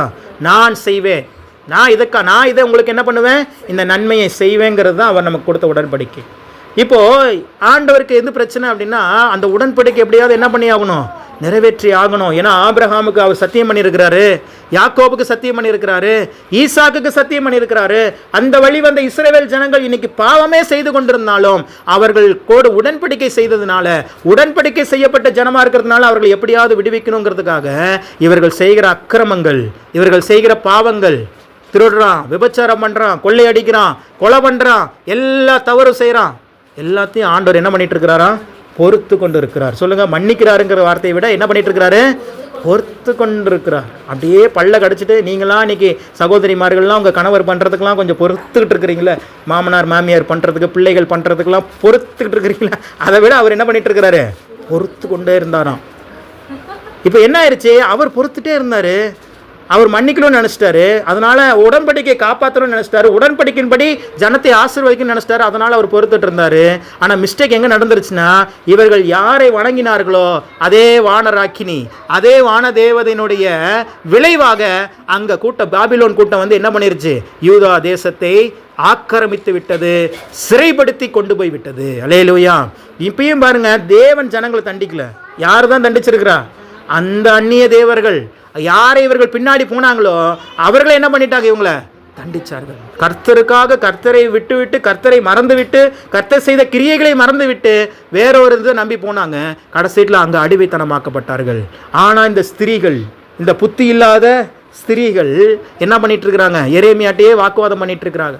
நாங்களாம் செய்ய போகிறது இல்லை, நாங்கள் நீ சொல்கிற மாதிரிலாம் செய்ய போகிறது இல்லை, நாங்கள் மனம் திரும்ப போகிறது இல்லை, நாங்கள் அதே தவறு தான், அதே மாதிரி தான் இருப்போம், அதே வானராக்கினிக்கு தான் அங்கே போய் என்ன பண்ணுவோம், பண்ணிகிட்டே இருக்கிறாங்க. அப்போ இந்த இடத்துல தான் ஆண்டவருடைய அந்த லா ஆஃப் ஃபர்கிவ்னஸ் அப்படின்னு சொல்கிற அந்த லா வேலை செய்து, ஆண்டவர் தொடர்ந்து துடிகரமாய் பாவம் செய்கிற அதே ஜனத்தை மன்னிக்கிறார். அல்லேலூயா. அங்கே மன்னிச்சதுனால தான் வாக்குத்தத்தம் பிறக்கிறது, நீங்கள் எதிர்பார்த்திருந்த முடிவை உங்களுக்கு கொடுப்பேன். இப்போ அப்படியே பத்தேயுக்கு புக்குக்கு வாங்க, ஆண்டவர் சொல்கிற அந்த வார்த்தையை பாருங்க, நீங்கள் மனுஷருடைய தப்பிதங்களை மன்னித்தால் பரமபிதா உங்களுக்கு மன்னிப்பார், நீங்கள் மனுஷருடைய தப்பிதங்களை மன்னியாதிருந்தால் பரலோக பிதா உங்களையும் மன்னியாதிருப்பார். அப்போ இன்னைக்கு நான் சொன்ன அந்த ஆயுதம், சத்ருவை சிதறடிக்கிற வல்லமை உள்ள மிக உயர்ந்த ஒரு ஆயுதம் என்னன்னா மன்னிப்பு. சொல்லுங்க, மன்னிப்பு. இன்னைக்கு தேவனுடைய பிள்ளைகள் எல்லா விதத்திலும் கரெக்டாக இருப்பாங்க. ஆனால் இந்த விஷயத்தில் மட்டும் அவங்கள அவ்வளோ சீக்கிரம் என்ன பண்ண முடியாது, வரவே பிசாசு விட மாட்டான், மன்னிக்க மட்டும் முடியவே முடியாது. நீங்கள் இன்றைக்கி பலதரப்பட்ட மக்கள் இருக்கிறீங்க, பல வாழ்க்கையில் பல சூழல்களை கடந்து வந்துருப்பீங்க. ஒரு சிலராலாம் இன்றைக்கி அவங்க கணவரே இன்னும் மன்னிக்க முடியல. ஒரு பாட்டியெல்லாம் இன்றைக்கும் திட்டிட்டு இருக்கு, அந்த தாத்தா செத்து போய் பல வருஷம் ஆகி போச்சு, ஆனால் இப்போ போனாலும் அவன் இருக்கிறானே அவன் அப்படின்னு சொல்லி பேசும். யாரை தாயா சொல்கிற அப்படின்னு கேட்டால் அவங்க வீட்டுக்காரர் தான் சொல்லிட்டு இருக்கோம். அவர் வீட்டுக்கார புக்கத்தில் அங்கே பிறப்பு மறைவெல்லாம் எழுதியாச்சு. செத்து போன பிறகும் அந்த கேள்வி என்ன பண்ணிட்டு இருக்குது, அவங்க வீட்டுக்காரர் திட்டிகிட்டு இருக்குது, அவ்வளோ கொடுமைப்படுத்தியிருக்கிறான். இப்போவும் இங்கே கிட்ட கேட்டோம்னா, மைக்கு கொடுத்தோம்னா எல்லாம் பேசிடுவீங்க, ஆனால் நான் கொடுக்க மாட்டேன். எல்லாம் அப்படி எல்லாம் ஏன்னா மன்னிக்க முடியல. என்னது மன்னிக்க முடியல, அவ்வளோ கஷ்டப்படுத்திட்டாங்க, அவ்வளோ காயப்படுத்திட்டாங்க, அவ்வளோ அவமானப்படுத்திட்டாங்க, அவ்வளோ வேதனைப்படுத்திட்டாங்க. ஆனால் ஆண்டவர் சொல்கிறாரு, நீ மன்னிச்சினா தான் உன்னை சுற்றி இருக்கிற சத்துருவின் மீது நீ ஜெயத்தை பெற முடியும். அல்லேலூயா. அது ஒரு மிகப்பெரிய ஒரு ஆயுதம். இந்த இடத்துல ஒரு ரொம்ப பர்ஃபெக்டாக, ரொம்ப பவர்ஃபுல்லாக ஒரு வார்த்தை சொல்கிறாரு, நீங்கள் மன்னித்தால் உங்களுக்கு மன்னிக்கப்படும், நீங்கள் மன்னியாதிருந்தால் உங்களுக்கு பரமபிதா என்ன பண்ண முடியாது, மன்னிக்க முடியாது. பழைய ஏற்பாட்டு புதிய ஏற்பாட்டினுடைய காரியங்கள் அப்படியே வித்தியாசமாக இருக்கும். பழைய ஏற்பாட்டிலையும் இரக்கமுள்ள தேவனை பார்க்கிறோம், புதிய ஏற்பாட்டிலையும் நியாயப்பிரமாணத்தின் தேவனாக இந்த இடத்துல சொல்லுவோம். நீ செஞ்சா உனக்கு செய்வேன், நீ செய்யலைன்னா உனக்கும் என்ன பண்ண முடியாது. புதிய ஏற்பாட்டில் எழுதப்பட்டிருக்குது. அப்படியே ஆப்போசிட்டாக இருக்குது பார்த்தீங்களா. நம்ம புதிய ஏற்பாடுன்னு நினைக்கிறோம், ரொம்ப ஈஸின்னு நினைக்கிறோம், ரொம்ப அன்பாக அப்படியே கொண்டு போயிடலாம் அப்படின்னு நினைக்கிறோம். அன்பினுடைய வெளிப்பாடு தான் மன்னிப்பு. நீங்கள் யாரை மன்னிக்க முடியும் தெரியுமா? யார் மீது அதிகமாக அன்பு செலுத்துறீங்களோ அவங்கள ஈஸியாக மன்னிக்கலாம். யார் மீது அதிக பாசமும் அன்பும் வைக்கிறீங்களோ அவங்க என்னதான் தவறு செய்தாலும் உங்களை அது பாதிக்காது. அவங்கள நீங்கள் மன்னிச்சுக்கிட்டே இருப்பீங்க. காரணம் என்னன்னா அதோட அன்பு. என்னது? அன்பு. அப்போ பூரண அன்பு பயத்தை புறம்பே தள்ளிரும். பூரண அன்பு உங்களை மன்னிக்க வைக்கும். இன்னைக்கு சகலத்தையும் சகிக்கும். ஒரு ஆவியானவர் ஒரு அதிகாரத்தை இதுக்குன்னு ஒதுக்கிட்டார் அன்பை குறித்து. அந்த அதிகாரத்தையே என்ன பண்ணிட்டாரு? அன்புக்காகவே ஒதுக்கிட்டார். அன்பு என்னென்னலாம் பண்ணும்? அன்பு ஒரு நாளும் என்ன பண்ணாது? சபிக்காது, பேசாது, திட்டாது, எதுவும் பண்ணாது, இருமாப்பா இராது. அந்த ஒரே ஒரு ஆக்சுவலாக ஆவியின் கனிகள்ங்கிறது 9 நம்ம நினைக்கிறோம். ஆவியின் கனிங்கிறது 1 தான். கலாத்தியர் 5:22 என்ன சொல்லப்பட்டிருக்கு? வாசிங்க. ஆவியின் கனியோங்கிறது சிங்குலரா ப்ளூரலரா? சிங்குலர். பன்மையை குறிக்கல, அங்கே ஒருமை தான் குறிக்குது. ஆனால் நம்மளால் என்ன பண்ணிட்டா எண்ணி பார்த்தா 9 இருக்குதா, அப்போ ஆவியின் கனிகள் 9 அப்படின்ட்டான். இங்கிலீஷில் படித்து பார்த்தா ஏதாவது புரியுமான்னு பார்த்தா அங்கேயும் ஃப்ரூட்டுன்னு தான் இருக்குது, ஃப்ரூட்ஸுன்னு இல்லை, எஸ் சேர்க்கல. அப்போ தெளிவாக இருக்குது. ஆவியின் கனிங்கிறது ஒன்று தான், அது அன்பு. அப்போ மித்ததெல்லாம் என்னது பிரதர்? மீதி இருக்கிற 8 என்னது? இந்த அன்புங்கிறது உங்களுக்குள்ள நிறைவாக இருந்துச்சுன்னா அந்த 8 கிரியைகளும் உங்கள் வாழ்க்கையில் வெளிப்படும். ஒரு பழத்தில் எல்லா வகையான சுவையும் இருந்துச்சுன்னா அந்த பழம் எப்படி இருக்கும்? அதுதான் ஆவியின் கனி. அன்புங்கிறது தான் பழம். அதில் இருக்கிற சந்தோஷம், சமாதானம், நீடிய பொறுமை, விசுவாசம், இச்சை அடக்கம், நற்குணம், இது எல்லாமே அதனுடைய சுவைகள். அந்த ஆவியின் கனியை நீங்கள் வெளிப்படுத்த வேண்டும். அல்லேலூயா. நீங்கள் மாம்பழம் பாருங்கள், அதில் இனிப்பும் இருக்கும், லைட்டாக புளிக்கும், லைட்டாக கசக்கும். எல்லா விதமான பழம் என்னது? ஒரே ஒரு பழம் தான். அது மாதிரி ஆவியின் கனிங்கிறது அன்பு. இன்றைக்கி தேவ பிள்ளைகள் அன்பினால் நிரப்பப்பட வேண்டும். இன்றைக்கி உங்களுக்கு வீட்டுக்கு போயிட்டு கொடுக்குற ஹோம்ஒர்க்கே என்ன அப்படின்னா, நீங்கள் இன்னும் யாருக்கெல்லாம் முதல்ல பேசாமல் இருக்கிறீங்க அவங்க பேர் எழுதுங்க. உங்கள் ஃப்ரெண்டு, உன் சொந்த பந்தம், யார்கிட்ட இன்னும் பேசாமல் இருக்கிறீங்க அவங்க பேரை என்ன பண்ணணும்? எழுதணும். எழுதுவீங்களா? இப்போ நம்ம பக்கமாக வந்துட்டோம் பாருங்க. ஆண்டவர் கரெக்டாக சத்தியத்துக்கு நேராக கொண்டு போகிறார். நம்மளை அப்படியே ஃபில்டர் பண்ணுறாரு. என்ன பண்ணுறாரு? ஃபில்டர் பண்ணுறார். சங்கீத தியானத்தில் மெர்சி சொல்கிற மாதிரி நன்மைக்கு என்ன பண்ணுங்க? ஆயத்தமாவுங்க. நான் வரப்போகிற நன்மையை பெற்றுக்கொள்வதற்கு உங்களை ரெடி பண்ணிக்கோங்க. இன்னும் கொஞ்ச நாட்களில் நம்ம எதிர்பார்த்த நன்மைகளை பெற்றுக்கொள்ள போகிறோம். அதுக்கு முன்னாடி பாத்திரம் என்ன ஆகணும்? சுத்தமாகணும். சொல்லுங்க, சுத்தமாக. பக்கத்தில் பார்த்து சொல்லுங்க, பாத்திரம் சுத்தமாகணும். அல்லேலூயா. அவர் பாலை ஊற்றுவதற்கு அவர் ரெடி ஆயிட்டார். நீங்கள் எதிர்பார்த்திருந்த அந்த ஆசீர்வாதம், அந்த மனம் திரும்புதல், அந்த பொருளாதார நன்மைகள், அந்த இழந்து போன எல்லா ஆசீர்வாதங்களையும் ஆண்டவர் கொடுக்கறதுக்கு கையில் எடுத்துட்டாரு. இப்போ உன் பாத்திரம் எப்படி இருக்குதுன்னு பார்க்குறாரு. அந்த பாத்திரம் கிளீனாக இருந்தால் தான் என்ன பண்ண முடியாதுல? ஊற்ற முடியும். இல்லைன்னா என்ன ஆகும்? ஊற்றப்படுகிற பால் என்ன ஆகும்? கெட்டு போயிடும். வேற ஒன்றும் இல்லை. கொடுக்கப்படுகிற ஆசீர்வாதம் என்ன ஆயிரும்? அப்போ உங்களை சுத்திகரித்து கொள்றதுக்கு உண்டான ப்ராசஸ் தான் இப்போ நடந்து கொண்டு இருக்கிறது. போன வாரம் பார்த்து எதை குறித்து கவலைப்படாமல் மகிழ்ச்சியாக இருங்கன்னு சொல்லி அது ஒரு சுத்திகரிப்பில் ஒரு பகுதி. இன்றைக்கி இருக்கிறது ரொம்ப மிகப்பெரிய பகுதி. இது என்னாலே அவ்வளோ சீக்கிரம் என்ன பண்ண முடியாது. ஆனாலும் தேவனை என்ன பண்ணுறாரு? அதை தான் செய்யன்னு சொல்கிறாரு. ஏன்னா பாத்திரம் கழுவப்பட வேண்டும், பாத்திரம் சுத்திகரிக்கப்பட வேண்டும். உன் பாத்திரம் சுத்தமாக இருந்தால்தான் தேவன் கொடுக்க போகிற ஆசீர்வாதம் நிலைத்து இருக்கும். சொல்லுங்க, நிலைத்து இருக்கும். இதுவரைக்கும் வந்த ஆசீர்வாதம் வந்திருக்கலாம், வந்த வேகத்தில் ரிட்டர்ன் போயிருக்கலாம். ஆனால் இதுக்கு மேல தேவன் உங்களுக்கு தரப்போகிற ஆசீர்வாதங்கள் ஒவ்வொன்றும் அது நிலைத்து இருக்கும். அல்லேலூயா. பாப்பா சொன்ன சாட்சி ரொம்ப நல்லா இருந்துச்சு. அந்த நபருடைய நம்மளை பொறுத்த வரைக்கும் அவர் கெட்டவர். அவர் குடிக்கிறாருல்ல, அதனால என்ன பண்றாரு? உலகத்தை பொறுத்த வரைக்கும் கெட்டவர். ஆனால் தேவன் அந்த கெட்டவரின் ஜெபத்தையும் கேட்டாரு. இல்லையே, எப்படி பேருவார்? கெட்டவரின் ஜெபத்தை கேட்டதே. அல்லேலூயா.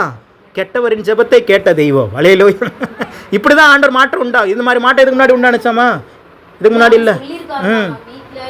என்னையெல்லாம் பார்த்தா பிரைஸ்லாட்லாம் சொல்லுவார். இவரையா அந்த பாப்பா அப்படி சொல்லுதுங்கிற மாதிரி எனக்கு கேள்வி. அல்லேலூயா. பிரைஸ்லாட் அண்ணா, பிரைஸ்லாட் பிரதர் அப்படிம்பாங்க. தேவன் மாற்றங்களை ஏற்படுத்துகிற தேவனாக இருக்கிறார். அல்லேலூயா. நீங்கள் எதிர்பார்த்ததை விட சீக்கிரமாக நீங்களுடைய டெஸ்டினேஷன் அடைய போறீங்க. நீங்கள் எதிர்பார்த்ததை விட சீக்கிரமாக அந்த ஆசீர்வாதங்களை பெற்றுக்கொள்ள போறீங்க. அதற்காக தான் தேவன் உங்களை என்ன பண்ணிட்டு இருக்கிறாரு? தகுதிப்படுத்தி கொண்டே இருக்கிறாரு, ஆயத்தப்படுத்தி கொண்டே இருக்கிறார். இன்னைக்கு போயிட்டு எழுதுங்க தயவு செஞ்சு. யார்கிட்டலாம் இன்னும் பேசாமல் இருக்கிறீங்க? யார் மேலாம் உங்களுக்கு கோபம் அதிகமாக இருக்குது? ஒருத்தர் பேரை சொன்னாவே ஒரு சிலருக்குலாம் அப்படியே கோபம் அப்படியே பொங்கி வந்துடும். அந்த மாதிரிலாம் இருக்கிற பேரில் முதல்ல என்ன பண்ணுங்க? அப்படியே ஒரு பேப்பரில் எழுதி வைங்க. எத்தனை பேர் வருதோ எழுதி வைங்க. நோட்டே வேணுனாலும் வாங்கி தரேன், எழுதி வைங்க. என்ன பண்ணுங்க? எழுதி வைங்க. எழுதி வச்சுட்டு அடுத்து அவங்க செஞ்ச எந்த காரியம் உங்களை துக்கப்படுத்துனுச்சோ அதையும் எழுதுங்க. இவங்க எனக்கு கோபமாக பேசினாங்க, இவங்க நான் செய்யாத தப்பை செஞ்சேன்னு சொன்னாங்க, இவங்க எனக்கு செய்ய வேண்டியதை செய்யாமல் விட்டாங்க, என்கிட்ட வாங்கினதை கொடுக்காம விட்டுட்டாங்க, இவங்க என்னைய அனாவசியமாக பேசினாங்க. இதெல்லாம் எழுதுங்க. என்ன பண்ணுங்க? எழுதுங்க, தயவு செஞ்சு எழுதுங்க. எழுதின பிறகு இதெல்லாம் செஞ்சுருந்தாலும் கீழே ஒன்று சொல்லுங்கள், இவங்களை நான் மன்னிக்கிறேன். இதை மட்டும் கொஞ்சம் கஷ்டப்படுது, ஆனால் அதை தான் முக்கியமே. இதெல்லாம் இவங்க செஞ்சிருந்தாலும் என் ஆண்டவர் என்னை மன்னித்ததால் நான் இவர்களை மன்னிக்கிறேன். சொல்லுங்க, என் ஆண்டவர் இவர்களை மன்னித்ததால் நான்.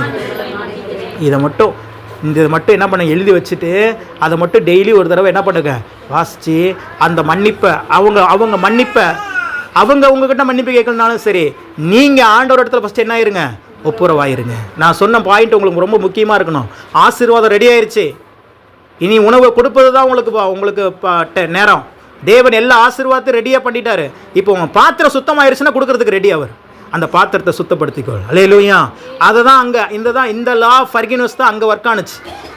அவ்வளோ துணிகரமாக பேசுகிறாங்க அந்த ஸ்திரீகள். ஆனாலும் தேவன் என்ன பண்ணுறாரு, ஆக்சுவலாக யூதக்குள்ளபடி அப்படிலாம் பேசவே கூடாது. ஒரு ஸ்திரீ தீர்க்க தரிசிக்கிட்டு அப்படிலாம் என்ன பண்ணக்கூடாது, பேசவே கூடாது. ஆனால் துணிகரமாக அந்த அம்மா பேசுகிறாங்க. நான் நினைக்கிறேன் அந்த துணிகரமாக பேசின அந்த பாவிகளை கூட மன்னித்து வசனத்தை தர முடியும், வாக்குத்தத்தத்தை தர முடியும் என்று சொன்னால் உங்களுக்கும் எனக்கும் அவர் தருவது மிக நிச்சயம். அல்லேலூயா. நம்ம யாரும் அவ்வளோ துணிகரமாலாம் செய்ய மாட்டோம். தப்பு பண்ணிட்டா ஆண்டவர்கிட்ட மன்னிப்பு கேட்போம், ஒப்புரவாவோ. இன்னும் ஆண்டவரோட அப்படியே சமூகத்தில் ஒப்புரவாகி ஆண்டவர்கிட்ட மன்னிப்பு கேட்டு உட்கார்ந்து கிடப்போம் ஒழிய அவர் துணிஞ்சு பேசுறதுக்கெல்லாம் இங்கே யாரும் இல்லை.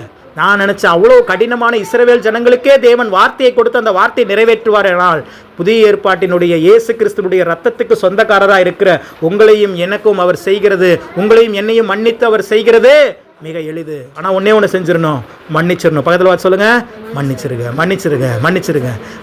வேறு வழி. நான்லாம் மன்னிச்சுட்டேன் பாருங்கள், நான்லாம் நிறைய மன்னிச்சிட்ருக்கிறேன். நான் என்னுடைய வாழ்க்கையிலாம் பல சாட்சிகள் என்னால் சொல்ல முடியும், நேரம் பத்தாது. பாருங்க, இப்போ ஒரு வாய்ப்பு எனக்கு கிடச்சிச்சு. ஒரு வாய்ப்பு ஊழியம், அந்த ஊழியம் நம்மளுக்கு அழுந்தலைப்பூரில் தான் ஊழியங்கிறது கன்ஃபார்ம் ஆயிடுச்சு. அப்போ இந்த அழுந்தலைப்பூர் தான் தரிசன பூமி. இங்கே வசதிகள் இருக்குதோ, வாய்ப்புகள் இருக்குதோ, இங்கே நல்லது இருக்குதோ, கெட்டது இருக்குதோ, அதெல்லாம் நான் பார்க்கக்கூடாது. இது எனக்கு கொடுக்கப்பட்ட தரிசன பூமி. அப்போது ஒரு ஊழியத்தை நான் இந்த இடத்துல ஸ்தாபித்து ஆண்டவருடைய வார்த்தையினால் ஸ்தாபித்து அதை செய்யும்போது இந்த ஊழியத்தை தொடர்ந்து செய்வதற்கு நான் என்ன பண்ணணும் அப்படின்னா, இந்த ஊரில் இருக்கணும், அல்லது இந்த ஊருக்கு நியர்பையாவது என்ன பண்ணணும், இருக்கணும். அப்படி தானே? அப்போ தான் சீக்கிரமாக பாருங்கள், இப்போ பல காரியங்கள் சொல்லிகிட்டே போகலாம். தேவனுடைய ஊழியங்கிறது ஏதோ ஞாயிற்றுக்கிழமை சர்ச்சில் பிரசங்கம் பண்ணிட்டு போயிட்டா மட்டும் அது ஊழியம் கிடையாது. ஊழியம் என்பது ஒரு குடும்பத்தை சார்ந்தது, ஒரு குடும்பத்தை போன்றது. இங்கே இருக்கிற ஒவ்வொருவருடைய நல்லது கெட்டதுலையும் நான் என்னுடைய பங்கு இருக்கணும், நான் கலந்துக்கணும். நான்லாம் நிறைய வருத்தப்பட்டிருக்கிறேன். ஆலனுடைய பர்த்டேக்கெலாம் என்னால் போக முடியல. பாப்பா ரித்வின்னு பல பேருடைய பர்த்டேக்கெலாம் சொல்லுவாங்க, இந்த நாளில் டேட் சொல்லுவாங்க. ஆனால் என்னால் தூரத்தில் இருக்கணும்னு என்ன பண்ண முடியல, வர முடியல. சரசம்மா பையனை பார்க்குறதுக்கு வரணும், வர முடியல. இப்படி பல விஷயங்கள். ஒரு அம்மா, ஒரு ராணியக்கா வீடு கட்டிட்டாங்க. அந்த வீடு கட்டப்படும் போதெல்லாம் போய் ஒவ்வொரு நாளும் நானும் ரேடு காஸ்டரில் ஜெபம் பண்ண, கட்டி முடித்த பிறகு கிரக பிரவேசத்தை கூப்பிட்டாக்க போக முடியல. காரணம் தூரம். அல்லேலூயா. அப்போது இதெல்லாம் பார்க்கும்போது இந்த ஊழியத்தை இன்னும் திறம்பட செய்வதற்கு எப்படியாவது இங்கே பக்கத்தில் வந்துடணும் அப்படின்னு சொல்லி நான் டிரான்ஸ்ஃபருக்காக நான் ஒரு பக்கம் அப்படியே கிடச்சா பரவாயில்ல அப்படின்னு சொல்லி கேட்டுட்ருக்கிறேன். புள்ளம்பாடி, கொலக்கானத்தோ, பாடாலூர், இதில் எந்த ஊரில் கிடைச்சாலும் சரி. அழுந்தலப்பூரில் கிடைக்காது, இது பிஹெச்சி அப்படிங்கிறதுனால. ஆனால் அங்கெல்லாம் கிடைக்கிறதுக்கு வாய்ப்பு இருக்குது, அங்கெல்லாம் போஸ்டிங் இருக்குது, கிடைக்கணும்னு சொல்லி கேட்குறேன். ஆனால் அதுக்கு ஒரு வாய்ப்பையும் தேவன் கொடுத்தார். ஆனால் என்ன பண்ணல, எங்கள் வீட்டில் இருக்கிறவங்க அதை விட்டுட்டாங்க. அப்ளை கூட பண்ணல. அப்ளை பண்ணி கிடைக்கலனா கூட சந்தோஷமாக இருக்கும், அப்ளை கூட பண்ணல. ஏன், என்ன காரணம்? எனக்குள்ளே இருக்கிற அந்த தரிசனம், எனக்குள்ளே இருக்கிற அந்த ஆத்ம பாரம் அவங்களுக்குள்ளே என்னால் கடத்த முடியல. ஊழியம் 2 பேரோடு சேர்ந்தது தான். எனக்குலாம் டவுட்டே வந்துருச்சு, நான்லாம் இல்லைன்னா அந்த அழுந்தலைப்பூர் ஊழியம் நடக்குமா இனிமேல்? நான் இப்போயே எல்லாம் பார்த்துங்க, ரேகா பவித்ராங்களாம் போய் பார்த்துங்க. நம்பிக்கை இல்லை, எனக்கு நம்பிக்கை இல்லை. அதனால் நீங்கள் என்ன பண்ணணும், இந்த ஊழியத்தை விடாமல் நடக்கணும். நானே நாளைக்கு இல்லை அப்படின்னா கூட இந்த ஊழியம் இந்த இடத்துல நடக்கணும் அப்படின்னா கண்டிப்பாக அந்த ஆத்ம பாரத்தை நீங்கள் பெற்றுக்கொண்டவர்களாக இருக்க வேண்டும். அது பாருங்க, இங்கே ஆலோசனை சொன்னவங்க ஒருத்தர் இருந்தாங்க. இவங்களுக்கு ஆலோசனை சொன்னவங்க இவங்க நண்பி என்ன பண்ணாங்க அப்படின்னா, அவங்க தான் சொன்னாங்க, இந்த அரியலூர் மெடிக்கல் காலேஜ் எப்படிப்பட்ட ஹாஸ்பிட்டல் தெரியுமா, இங்கே லீவு கேட்டால் உடனே கொடுத்துருவாங்க, இங்கே ரொம்ப நெருக்கடலாம் இருக்காது, கரெக்டாக நம்ம போனோம்னா நம்ம ஒர்க்கை முடிச்சுட்டு வந்துடலாம் அப்படின்னு ஒருத்தவங்க சொன்னாங்க. அதனால இந்த அரியலூர் விட்டு நம்ம என்ன பண்ணக்கூடாது, போகக்கூடாது அப்படின்னு சொன்னவங்களே எழுதி கொடுத்துட்டாங்க அவங்க வீட்டுக்கிட்ட போகிறதுக்கு. அதுதான் எனக்கு சிரிப்பாக இருக்குது. ஏமா, உனக்கு ஆலோசனை கொடுத்த அந்த சகோதரி என்ன பண்ணிட்டாங்க, ஜெயங்கொண்டம் ஜிஹெச் கிடைத்தால் பார்ப்போம் அப்படின்னு சொல்லி எழுதி கொடுத்துட்டாங்க. கிடச்சிச்சுன்னா அவங்க போயிடுவாங்க. ஏன்னா அவங்க குடும்பம் அங்கே இருக்குது, அவங்க பிள்ளைங்க அங்கே இருக்குது, முக்கியத்துவப்படுத்துகிறாங்க அங்கே. எனக்கு எல்லாம் இந்த பக்கம் நல்லதாக இருந்தாலும் எனக்கு என் ஃபேமிலி முக்கியம். நானும் அதே தான் நினைக்கிறேன். எனக்கு இப்போ அரியலூர் தான் ரொம்ப வசதி. நான் இருக்கிற இடத்துக்கு இருந்து வசதி வாய்ப்புகள்லாம் பார்க்கும்போது ஒரு கடைக்கண்ணிக்கு போகிறதுக்கோ, ஒரு பெட்ரோல் அடிக்க போகிறதுக்கோ, இங்கெல்லாம் பெட்ரோல் அடிக்கணுன்னாவே இங்கே கடையில் வாங்கணும், இல்லைனா கலப்பட பெட்ரோல் வாங்கணும், இல்லைன்னா என்ன பண்ணணும், 13 கிலோமீட்டர் பெட்ரோல் அடிக்கிறதுக்காகவே போகணும். எனக்கு நெருக்கடி தான், அழுந்தலைப்பூரில் நான் வாழ்வதுங்கிறது ரொம்ப கஷ்டமான ஒரு விஷயந்தான். ஆனாலும் கர்த்தருடைய ஊழியத்துக்கு முன்பதாக நான் அதை சகித்து தான் ஆக வேண்டும். பவுல் சும்மாவா சொன்னார்? லாபமான சொல்லுங்க, லாபமான அனைத்தையும் நஷ்டமாக கருதுகிறேன். எந்தெல்லாம் லாபம் நினைக்கிறாரோ அதெல்லாம் ஆண்டவரை அறிகிற அறிவுக்காக நஷ்டம்னு நினச்சேன். அப்போ நான் பண்ணிச்சிட்டேன், நான் இது கேட்கல. இதே ஒரு உலக பிரகாரமான கணவனாக இருந்தால் என்ன பண்ணுவான்? நான் சொல்கிறது தான் நீ என்ன பண்ணணும், செய்யணும், ஒழுங்காக ட்ரான்ஸ்ஃபர் வாங்கு. நான் அப்படி கேட்டேனான்னு கேட்டு பாருங்கள், கேட்கல. அவங்க சிரிச்சுட்டே சொல்லிட்டாங்க ட்ரான்ஸ்ஃபர். எனக்கு தெரியும், அவங்கள விட எனக்கு அப்டேட்டட் நான் அந்த விஷயத்தில். ஏன்னா நான் டெய்லி நியூஸ் பார்க்குறேன், எனக்கு தெரியும் எப்போ எல்லாத்துக்கும் என்னென்ன போகிறோம். அது இப்போ வேறு டிவிகே கவர்மெண்ட்டு. இதுக்கு முன்னாடியாவது நம்ம விரும்புகிற இடத்துக்கு போகிறதுக்கு காசு கொடுக்கணும். இப்போ அப்படிலாம் இல்லை, ரொம்ப வெளிப்படையான கவர்மெண்ட். இதுக்கு முன்னாடி மின்சார வாரியத்தினுடைய அங்கே இருக்கிற அங்கே ஊழியர்களுக்கு நடந்திருக்குது, டீச்சர்ஸ்க்கு ட்ரான்ஸ்ஃபர் கவுன்சிலிங் நடந்திருக்குது. அதில் இருக்கிற ஒரு சில என்னுடைய நண்பர்கள்லாம் சொன்னாங்க, பிரதர் உண்மையாகவே பிரதர் இந்த கவர்மெண்ட் நல்ல கவர்மெண்ட்டு, வெளிப்படை தன்மையோட இந்த கவுன்சிலிங் நடத்தி கொடுத்தாங்க. அவங்கவுங்க விரும்பின இடத்துக்கு போகிறதுக்கு வாசல் ஏற்படுத்தி கொடுத்தாங்க. உண்மையாகவே நல்ல பர்ஃபெக்டான ஒரு கவர்மெண்ட்டும் நல்ல கவர்மெண்ட்டும் அமைஞ்சிருச்சு, வாய்ப்பும் கிடச்சிச்சு. ஆனால் நம்ம என்ன பண்ணல, பயன்படுத்திக்கல. அப்போ அதான் சொல்கிறேன், அந்த ஊழியங்கிறது எல்லாருக்கும் கிடச்சிடாது. அந்த ஆத்ம பாரங்கிறது இதெல்லாம் ஒரு சுத்திகரிப்பு. கர்த்தருக்காக உன்னால் ஒன்று தியாகம் பண்ண முடியல அப்படின்னா வேஸ்ட், நம்ம வேஸ்ட், அவ்வளோதான். எது உனக்கு மேன்மையாக தெரிகிறதோ அதை நீ தியாகம் பண்ணக்கூடிய சூழல் வரும்போது நீ தியாகம் பண்ணினாதான் நீ தேவனுக்கு முக்கியத்துவம் கொடுக்குறன்னு அர்த்தம். அல்லேலூயா. திருச்சிக்கு வச்சு ரொம்ப ஒர்க் லோட். எல்லாத்துக்கும் இப்போ என்ன பிரச்சனை? ஒர்க் லோட் அதிகம். எல்லா இடத்துலையும் எங்கே போனால் என்ன அதிகம்?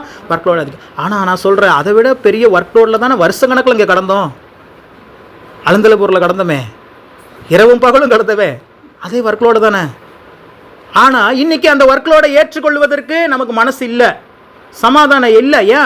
ஏன் செய்யணும்? வேண்டாம், எனக்கு எது கன்வீனியண்ட்டாக இருக்கோ அதை நான் செய்கிறேன். கர்த்தருக்காக நீ எதை விட்டு கொடுத்தாலும் கர்த்தர் உன்னை உயர்த்தியே தீர்வாரே ஒழிய ஒரு நாளும் உன்னை வெட்கப்பட்டு போக மாட்டார். அப்போ பாவ இது எனக்கு அப்படியே பயங்கரமான. ஏன்னா நான் ஒவ்வொரு நாளும் எதிர்பார்த்துட்டு இருக்கிறேன், எப்படா ட்ரான்ஸ்ஃபர் கவுன்சிலிங் வரும். ஏன்னா ஒவ்வொரு நாளும் ட்ராவல் பண்ணி வரும்போதும் திருப்பி போகும்போதும் பாருங்க, இப்போ நான் அப்படி அடிச்சு பிடிச்சிட்டு ஓடணும். இப்போ நான் ப்ரேயருக்கு முடிச்சுட்டு, ஏன்னா மதியானம் டியூட்டி, மதியானம் என்னது டியூட்டி, எல்லாம் அன்பா பாசமாக வந்து ஜெபம் பண்ணுறதுக்கு என்கிட்ட வருவீங்க. ஏன்னா மைண்டில் என்ன ஓடிட்டு இருக்கோம், சீக்கிரமாக 1 மணிக்குள்ளே கொண்டு போய் என்ன பண்ணி அவனை மனைவியை விட்டவனும் அவசரமாக எப்படி ஒரு ஊழியத்தை அஃபெக்ட் ஆகுதுங்கிறது தெரிஞ்சுக்கணும். நீங்கள் அவங்களாம் வயசானவங்க முடியாது, அவங்களெல்லாம் வண்டியில் கொண்டு போய் ஒன்று பாப்பா 2 குழந்தைங்களை கூட்டிகிட்டு வந்து பஸ்ஸில் ஏறி போயிட்டு வரதெல்லாம் எவ்வளோ கஷ்டம் நான் உணர்கிறேன். ஒரு மனிதனாக நான் என்ன பண்ணுகிறேன், உணர்கிறேன். நான் போய் விட்டுட்டு வந்தால் அவங்களுக்கு கொஞ்சம் பரவாயில்லையா இருக்குமே, ஆனால் டைம் இல்லை. என்ன இல்லை? டைம் இல்லை. அப்போது இதெல்லாம் யோசித்து நம்ம ஒரு ஊழியத்தை செய்கிறங்கிறது சாதாரணமான விஷயம் இல்லைங்க. சரி, எனக்கு கொடுப்பன வைக்கல நான் நினச்சிக்கிட்டேன், அவ்வளோதான். அல்லேலூயா, நான் மன்னிக்கிறேன். அல்லேலூயா, நான் என்ன பண்ணுறேன், மன்னிக்கிறேன். நான் ஆண்டவர்கிட்ட ஜெபம் பண்ணது அதை எனக்கு கொடுத்துருக்கிற அந்த தாகம். என்னையெல்லாம் என் ஆண்டவருக்காக எதை இழக்க சொன்னாலும் தப்பாக நினச்சிக்காதீங்க சகோதரிங்க. என்னையெல்லாம் நிர்வாணமாக நிற்க சொன்னாலும் நான் நிற்க ரெடி, புறஜாதி ஜனங்கள் மத்தியில் என் தேவனுக்காக. அப்படிப்பட்ட ஒரு வைராக்கியத்தில் நான் இருக்கிறேன். அல்லேலூயா. அப்படிப்பட்ட வைராக்கி இருக்கிறதுனால தான் தேவன் உங்களை எனக்கு கொடுத்துருக்கிறாரு, சும்மாலாம் இல்லை. ஒரு ஊழியத்தை செய்கிறது சாதாரணமான விஷயம் இல்லை, ஒரு சபை நடத்துறது சாதாரணமான விஷயம் இல்லை. அவங்க ஊழியக்காரங்களை வீட்டுக்கு வாரத்தில் 5 நாள் 6 நாள் விசிட்டிங் போகிறாங்க, சபை மக்களை வர வைக்கிறாங்க. இங்கே இருக்கிற ஒரு வீட்டுக்காக தான் விசிட்டிங் வந்திருக்கிறேன்னா இல்லை. ஏன் அப்படி வந்து நிற்கிறீங்க? தேவன் உங்களை அழைத்து வந்து நிற்கிறார். என்னுடைய எனக்கு உள்ளே இருக்கிற அந்த அபிஷேகத்தை அவர் கனப்படுத்துகிறார். அல்லேலூயா. அதனால் ஊழியம்ங்கிறது சாதாரணமான விஷயம் இல்லை, அதுக்கு தியாகம் அவசியம். அதுக்கு என்ன பண்ண தியாகம்? செல்ஃபிஷ்னஸ் அப்படின்னு ஒன்று இருக்குது பாருங்களேன், அதை உடைக்கிறது ரொம்ப கஷ்டம்தான். ஆனால் அதை உடைச்சிட்டிங்கன்னா உங்களை விட ஜெயிக்கிறதுக்கு வேறு யாருமே இல்லை. சத்துருவை ஜெயிக்கிறதுக்கு வேறு எதுவுமே தேவையில்லை, நீங்கள் தான். அல்லேலூயா. மன்னிச்சார். என்ன பண்ணார்? மன்னிச்சார். இஸ்ரவேல் ஜனங்கள் துணிகரமான பாவங்களை செய்தார்கள், பாவத்தில் நிலை கொண்டிருந்தார்கள். தேவன் அவர்களை மன்னித்தார். இன்றைக்கி நான் சொல்கிறேன், உங்களுக்கு விரோதமாகவும் செயல்பட்ட ஒவ்வொரு மனிதர்களையும் முதல்ல மன்னிங்க. ஒவ்வொரு நாளும் ரொம்ப இந்த சத்தியெல்லாம் எனக்கு ரொம்ப நாள் முன்னாடியே நான் வாலிப நாட்களே தெரிஞ்சுக்கிட்டு நான் பிசாசையே மன்னித்தேன். பிசாசையே மன்னித்தேன். ஆண்டவரே நான் பிசாசை மன்னிக்கிறேன். தெரியாது, ஏன்னா இந்த சத்தியம் ஆழமாக ஆத்மாக்குள்ளவே பதிஞ்சதுனால, ஆண்டவருடைய அந்த உணர்வு எனக்குள்ள வந்ததுனால, ஆண்டவரே எனக்கு விரோதமாக எழும்பின பிசாசை நான் மன்னிக்கிறேன்னு ஜெபம் பண்ணாள். அல்லேலூயா. அவனை நீங்கள் மன்னிக்க வேண்டியதில்லை, அவன் நியாய தீர்ப்பு அவனுக்கு உண்டாயிருச்சு. அவன் ஆவி அது ஸ்பிரிச்சுவல் வார், அதை விட்டுருங்க. நான் சொல்கிறது, உங்களை சுற்றி இருக்கிற மனிதர்கள் மத்தியில் என்னை எத்தனை ஏளனவோ, என்னை திருடர் என்று பட்டம் கொடுத்தவர்களை கூட நான் நேசிக்கிறேன். இப்போ அல்லேலூயா. என்னைய திருடன்னு எனக்கு பட்டம் கொடுத்தவங்கள கூட இன்னைக்கு வரைக்கும் அவங்கள நான் நேசிக்கிறேன். கர்த்தர் பார்க்குறார். அல்லேலூயா. எதுக்கு இதெல்லாம்? இந்த பிரமாணத்தை நிறைவேற்றி ஆகணும். இந்த பிரமாணத்தை ஆண்டவர் சொல்லிட்டார், நீ மன்னிச்சா நான் உனக்கு என்ன பண்ணுவேன், அவ்வளோதான். எனக்கு மன்னிக்கப்பட வேண்டியது நிறைய இருக்குது அப்படின்னா நம்ம என்ன பண்ணணும்? முதலாவது மன்னிக்கணும். இந்த அம்மாவுக்கும் விஜய் அம்மாவுக்கும் பயங்கர சண்டை ஒரு டைம். அப்போ அவங்களுக்குள்ள வண்டியில் 2 பேர்த்தையும் உட்கார வச்சு பேசிகிட்டு இருக்கும்போது நான் என்ன பேசிட்டு வந்தேன்னு கேட்டு பாருங்கள். ஒன்றுமே இல்லைம்மா, நீங்கள் பண்ணதும் கரெக்டு தான், அவங்க பண்ணதும் கரெக்டு தான். சரி, நீங்கள் பண்ணதும் தப்பு தான், அவங்க பண்ணதும் தப்பு தான். 2 பேருக்குள்ளே சமாதானமாக இருக்கணும். நீங்கள் தேவனுடைய பிள்ளைகள் சொல்லிட்டு தான் அந்த ஒரு மகனை போல கூட வந்து சொல்லிட்டு போனேன். அம்மா கீழ்படிஞ்சிட்டாங்க, சத்தியத்தில் கீழ்படிஞ்சாங்க, வார்த்தையை மதிச்சாங்க, சபையில் வந்து உட்காந்துருக்குறாங்க. அந்த அம்மா போகிற சபைக்கு நான் வரமாட்டேன்னு போயிடுச்சு. யாருக்கு நஷ்டம் நினைக்கிறீங்க? யாருக்குங்க நஷ்டம்? அவங்களுக்கு தான் நஷ்டம். வசனம் உங்களுக்கு முன்பதாக வைக்கப்படும் போது அந்த வசனத்தை நீங்கள் ஏற்றுக்கொண்டால் அந்த வசனத்தினால் நீங்கள் ஆசீர்வதிக்கப்படுவீர்கள். இந்த வசனம் எனக்கு வேண்டாம் என்று சொல்லி போயிட்டா நஷ்டம் நமக்கு இல்லை. அவ்வளோதான். நான் 2 பேத்துக்கு தான் ஆலோசனை, 2 பேத்துக்கு தான் ஆலோசனை சொன்னேன். 2 பேத்துக்கு நடுவில் தான் நான் இருந்து பேசினேன். அம்மா, அந்த அம்மா பண்ணதும் தவறுதாம்மா, சரிம்மா நீங்கள் பண்ணதும் தவறுதாம்மா. 2 பேரும் ஒப்புரவாயிருங்க. 2 பேரும் எனக்கு தாய், 2 பேருமே எனக்கு அம்மா அப்பா மாதிரி தான். எனக்கு அம்மா வேணும் அப்பா வேணும்னு நான் சொல்ல போகிறதில்ல. எனக்கு 2 பேருமே என்னுடைய விசுவாசிகள் தான். ஆனால் ஒருத்தர் தான் அதை கேட்டுக்கிட்டாங்க, ஒருத்தர் கேட்கல. கேட்காதவங்களை நான் போய் கட்டாயப்படுத்தலை, அவ்வளோதான். வசனத்தை கேட்டு வர்றவங்களுக்கு நம்ம உண்மையாக இருந்தால் போதும். அல்லேலூயா. அவங்களுக்காக காலம் பூரா கண்ணீர் வடித்து ஜெபம் பண்ணி அவங்களுடைய ஆசீர்வாதத்தை பார்த்தா போதும்.